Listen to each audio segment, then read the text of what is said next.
Shalom Chavarim. V'baruchim haboyim le'penenei haTorah. My name is Dylan White, and I'm coming to you live from Israel with Yeshivat Shuvu for this week's Pearls of Torah.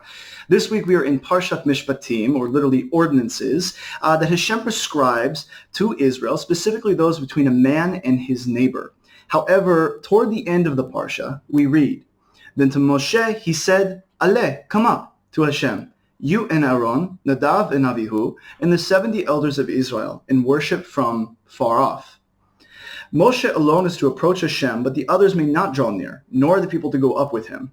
That's from Exodus 24, verses 1 through 2. In order to properly understand this passage, which bookends the ordinances received at Sinai, we must look back at this week's Parsha, Parshat Yitro. It says in Exodus chapter 20, verse 18 through 21, where we witness Israel's reaction to the Sinai experience. All the people witnessed the thundering, literally kolot, the voices, and the lightning, and the sound of the shofar, in the mountain smoking. And when the people saw it, they trembled, and they stood far off. Vayamdo merachok. So they said to Moshe, "You speak to us, and we will listen. But do not let God speak to us, or we will die." So Moshe said to the people, "Do not be afraid, for God has come to test you, so that his fear may be in you, so that you do not sin." The primary connection between this section and the one in our Parsha is evident when utilizing the Jewish hermeneutic called Gezerah Shava, which rules that when a Hebrew word or phrase is used in two different places, that they mean the exact same thing. Here, the word which connects these two parashot is the word merachok. Merachok, or far off, implies more than a mere physical distance, but rather it is a spiritual distance from which a person loses the chazon, the vision of the divine presence. The Mekilta de Rabbi Ishmael teaches us that they withdrew outside of 12 mil, which is the distance of the Israelite encampment. Therefore, recognizing the fear and the obvious weakness of the people, Hashem sent Malachei Hasharet, ministering angels, to hem the Israelites in and draw them closer to the mountain. When we look further into the Mekilta, we see that Hashem commands the angels. He says, "Go down and help Achikem, your brothers." Now, why does Hashem call them Achikem? Why does he tell the angels that these are their brothers? Because there's a double meaning here. You and I have the capacity to act as Malachei Hasharet, ministering angels sent by God to hem in our brothers and sisters and to prevent them from withdrawing from the vision of the divine presence, and to instead draw near to the Sechinah, as is our calling. However, how does this look practically? We learn in Pirkei Avot that Hillel used to say, "Be of the Talmidim of Aaron, loving peace, pursuing peace, loving mankind, and drawing them close, karvan, to Torah." Now, the word recorded in Pirkei Avot for drawing near, as I mentioned, is umar karvan, from the root karov, which is where we get the Hebrew word korban, which is a sacrifice. So what's the connection between drawing near and sacrifice in this passage? In order to draw near to Hashem, one must become korban via the process of mesirut nefesh and hitkatshut. In other words, we must, by example, present our bodies as a living sacrifice, holy and acceptable to God, in order to effectively approach, to draw near to the divine presence and receive the chazon of Mashiach. And we know this from Romans 12:1. A further example is given to us by both Moshe Rabbeinu and by extension Yeshua Meshachenu. It says in Exodus chapter 20, verse 21, the people stood far off while Moshe nigash, he approached the arafel, the thick darkness, where God was. Now Rashi comments that the arafel was within three machitzot, three partitions: darkness, koshech, cloud, anan, and thick darkness, arafel. As it said, the mountain was burning with fire into the heart of the heavens, darkness, cloud, and thick darkness. Koshech, Anan, v'Arafel. It's from Deuteronomy 4:11. As we learn from Rav Shapira, each successive partition, mechitza, was a more intense form of darkness. A series of kalipot, or husks or shells, containing and concealing the light of the divine presence. Interestingly enough, the gematria, the numerical value of the word arafel, is equivalent to that of Sechinah, 385. What we learn from this is that the Sechinah can only be found in the realm of arafel. Further, we learn from the Kitzur Ba'al HaTorim that nigash, to approach, is in the passive voice. It's not that Moshe approached Hashem, he was drawn near to Hashem. The Midrash explains that the angels, Michael and Gabriel, grabbed Moshe by his two hands and brought him before the Shekhinah against his will. Upon further investigation, we're able to both uncover a profoundly vivid picture of our Messiah and discover the method by which we can hasten the final redemption. We know from Jewish literature that the last Redeemer, that is the Mashiach, will be like the first Redeemer, that is Moshe. And just as Moshe had to press through 3 increasingly intense partitions for the good of Israel, requiring divine assistance through the agency of Malachim, so Mashiach pressed through 3 increasingly intense temptations in the wilderness for the good of Israel, after which we read in Matthew 4:11, and behold, angels came and began to take care of him. Additionally, we witness Yeshua pressing through 3 increasingly intense prayers in Gethsemane, deeply grieving his soul even to the point of death for the good of Israel.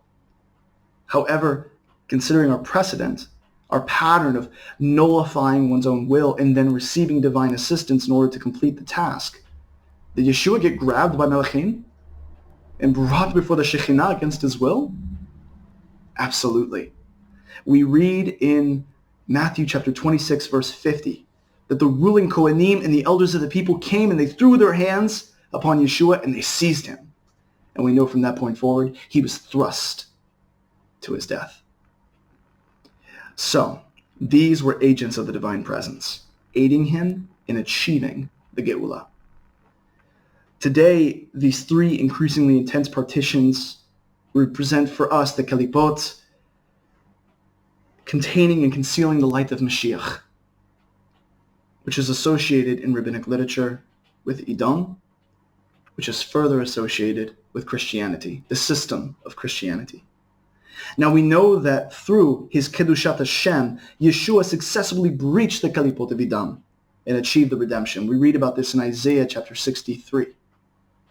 Therefore, how are we to follow suit? Mesirut nefesh and divine assistance. Just as Moshe Rabbeinu pressed through the kalipot of Mechitzot to receive the Torah at the first redemption, and just as Yeshua pressed through the kalipot of Edom to initiate the final redemption and receive the Torah of Mashiach, sacrificing themselves even to the point of death for the good of Israel, so too we must press beyond the kalipot of Christianity in order to draw out the authentic Mashiach for the good of Israel. In order to accomplish this, we must be willing to nullify our will, our being, even to the point of death, in order to return the long-awaited Jewish Messiah back to the camp of Israel. However, just as Moshe Rabbeinu and Yeshua Meshachenu pressed to the point of requiring divine assistance, so we also, as it says in Pirkei Avot 2:16, it is not your duty to finish the task, but neither are you free to desist from it. Furthermore, consider the 2 angels who drew Moshe into the divine presence, Michael and Gabriel. 2 weeks ago when I was in Jerusalem with Rav Shapir, he made a very fascinating connection between these 2 Melachim and the 2 parties who are necessary in removing the Kelipah from the light of Mashiach in order that he can shine on Israel undisguised and in fullness of glory. The Jewish and Gentile believers. As Michael is considered the guardian angel of the Jewish people, and Gabriel revealed as the contender with the nations. Ultimately, this is the connection to our Parashat Mishpatim. As we previously read in Exodus 24, verse 1 through 2, Moshe alone is to approach Nigash, Hashem, but the others may not draw near, and the people shall not ascend with him. The first thing to recognize is that the entire group received the words, Aleh, come up. ascend spiritually towards the vision of the divine presence. However, Moshe alone was drawn near from the passive nikash, possibly because he was the only one that was willing to suffer in nullification of self, as all the other groups inevitably died in the wilderness. Nevertheless, part of those people, as we saw, it says you, Moshe, Aaron, it says Nadav and Abihu, and the 70 elders, right? Part of those people were these seemingly unpermitted to approach were the 70 elders. 70, which is found as a number in Scripture, is first found in the Torah in Genesis, in the so-called Table of Nations in Genesis chapter 10. And it represents the Goyim. And throughout the rest of Tanakh and throughout the rest of rabbinic literature, it comes to represent the Goyim. So in a sense, this is a representation of the spiritual distance and the loss of vision that's inherent in the nations. However, the word afar, or far off, merachok, mentioned at the beginning of the Shiur, is also used in the Friends Delitzsch translation of Ephesians chapter 2, verse 12 and verse 13. And I read, "At that time you were separated from Messiah, excluded from the commonwealth of Israel, and strangers to the covenant of promise, having no hope and without God in the world. But now in Messiah Yeshua, you who were once far off, harchokim, from merachok, have been brought near, krovim, from karov, by the blood of Messiah." What does that mean exactly? Because Mashiach pressed through and accomplished the Geulah Pratit, providing zechut, merit, to Israel via the blood of Messiah, which is a reference to the atoning death of the Tzaddik. We as non-Jews have been called, yes, beckoned to make aliyah by becoming korban, a living sacrifice via mesirut nefesh, a nullification of the will in our pursuit of hitkadshut, that is, the sanctification without which none will see the Lord, as it says in Hebrews 12:14. By doing this, we enter into the commonwealth. We enter into the covenant, and ultimately we are thrust into the divine presence in the world to come. Through this calling to non-Jews, as represented in the 70 elders who were called to ascend, ultimately failing out of shame and humiliation, fear, as well as the Jewish people who have lost the vision, who have lost the chazon, as represented in Nadav and Avihu, who died in the wilderness. Both Jewish people and Gentiles can be restored and powerfully fulfill their roles in returning Mashiach, the embodiment, a simsum of the divine presence, to Israel, and removing the kelipot of Edom, as we pray 3 times daily, every day in the Amidah, Hamaksir Shekinito Letzion, he who restores his presence to Zion.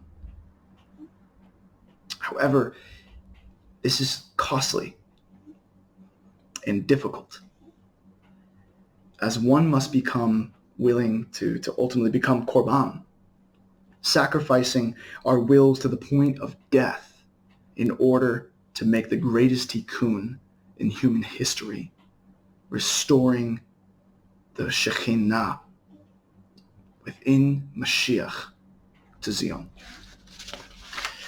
So in conclusion, there's only one question I want to draw from our passage in Exodus 24. Why isn't this passage about the drawing of the 70 elders, Nadav, Avihu, Aaron, and Moshe's aliyah, why aren't these mentioned back in Exodus chapter 20? I mean, Chazal teaches us that this account likely took place back then. So why is it being mentioned now, juxtaposed to a series of ordinances governing human affairs? The Talmud has a very important statement that I believe may help answer our question. It says in Berachot 8a, "The Holy One, blessed be He, has no place in this world but the 4 cubits of halacha." Rabbi Adin Ibn Israel Steinsaltz comments on this passage, stating that we are used to raising our eyes heavenward when speaking of God, but the truth is that He is found in the small, insignificant, and seemingly unimportant minutiae of halacha. Consider the essence of the temple, where God contracts himself, as it were, into a limited space. God does not want to reveal himself in the wide open expanses of the outdoors. He wants to enter into the small house, He abandons the heavens and goes to reside in the temple to engage with his people in the 4 cubits of halakha, to discuss what the law is if a person knocks out a Hebrew servant's tooth or if a person's ox gores his neighbor's cow. Now, first off, amazing implications for our Messiah, who was and is a Tzimtzum of the divine presence, who came and dwelt with his people in order to deal with the minutiae between one another.